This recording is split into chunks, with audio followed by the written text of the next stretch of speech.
Hi, I'm Sean Waterman and you're watching Cyberscoop TV. Today we're here at the RSA conference. It's Valentine's Day and I'm joined by Karen Evans, who's dressed in seasonally appropriate garb. And Karen, you are the director of US Cyber Challenge. Please tell us what that's about. Well, first off, let me say happy Valentine's Day. So I know your spouse or significant other is a little bummed out that we're on TV here, but anyway, so I appreciate the opportunity. And I also appreciate the opportunity to be able to talk about the US Cyber Challenge. So it's an online competition. We're getting ready to start our 7th summer dealing with the camps and our online competition. What we do is we do an online competition and we try to find the best and the brightest across the nation, and then based on their performance and the score that they do on this online competition, they earn invitations to go to camp. So that starts at the end of March this year, but we also have an event coming up with a local group in Washington, D.C., the Affirm group.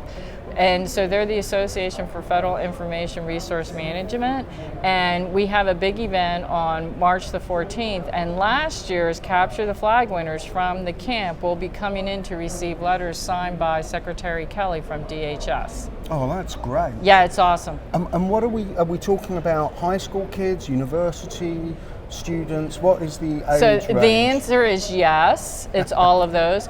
Our demographics range last year from 17 to, I believe it was 58.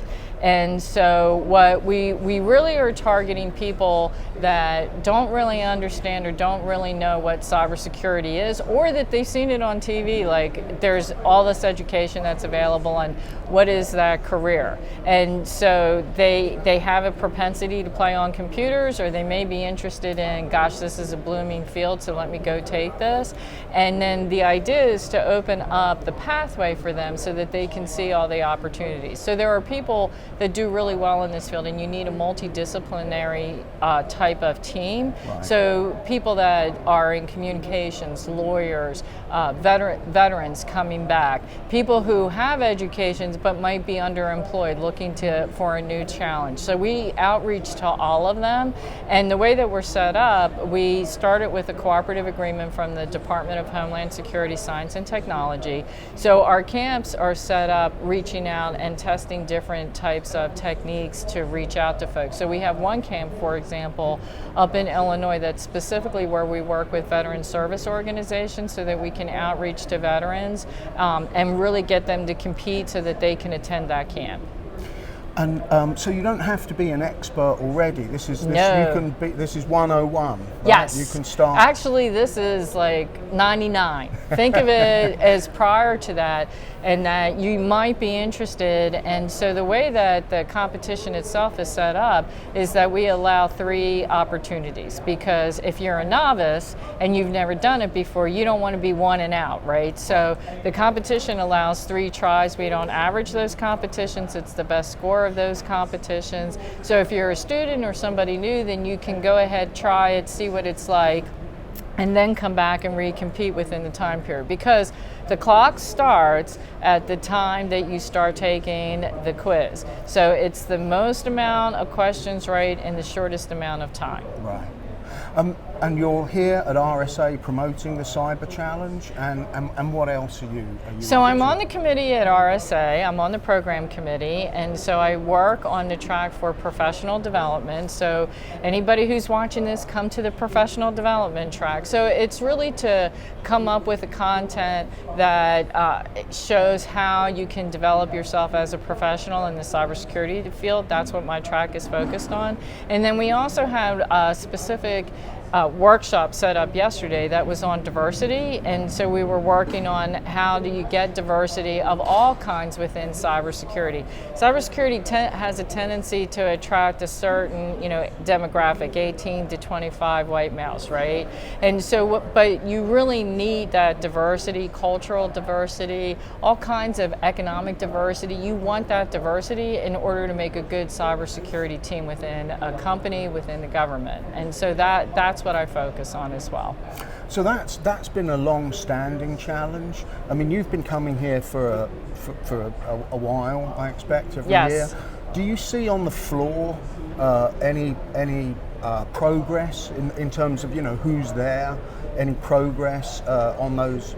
Is it less white and male than it used to be? So that's a hard question for me to answer, especially as a woman who was leading information technology for 6 years in the federal government, right? But I can tell you, as our work through the U.S. Cyber Challenge and looking at gaming and gamification of these types of things, it does attract a certain demographic. I will tell you, as we were doing our research and checking different tools and things like that, our very first go around doing this, the top 5 winners were all female. Okay, awesome. and they were competing for a gap card, and so it's a certain personality type that you are attracted to. It's that ability to compete and be a winner. That's really what they want. They want the bragging rights, and so I don't think that really is gender specific, so to speak. And so that's what we're trying to tap into. And so they really like the competition itself. When you see how this works, usually everybody plays the first time to see, okay, this is the subject matter that they're doing.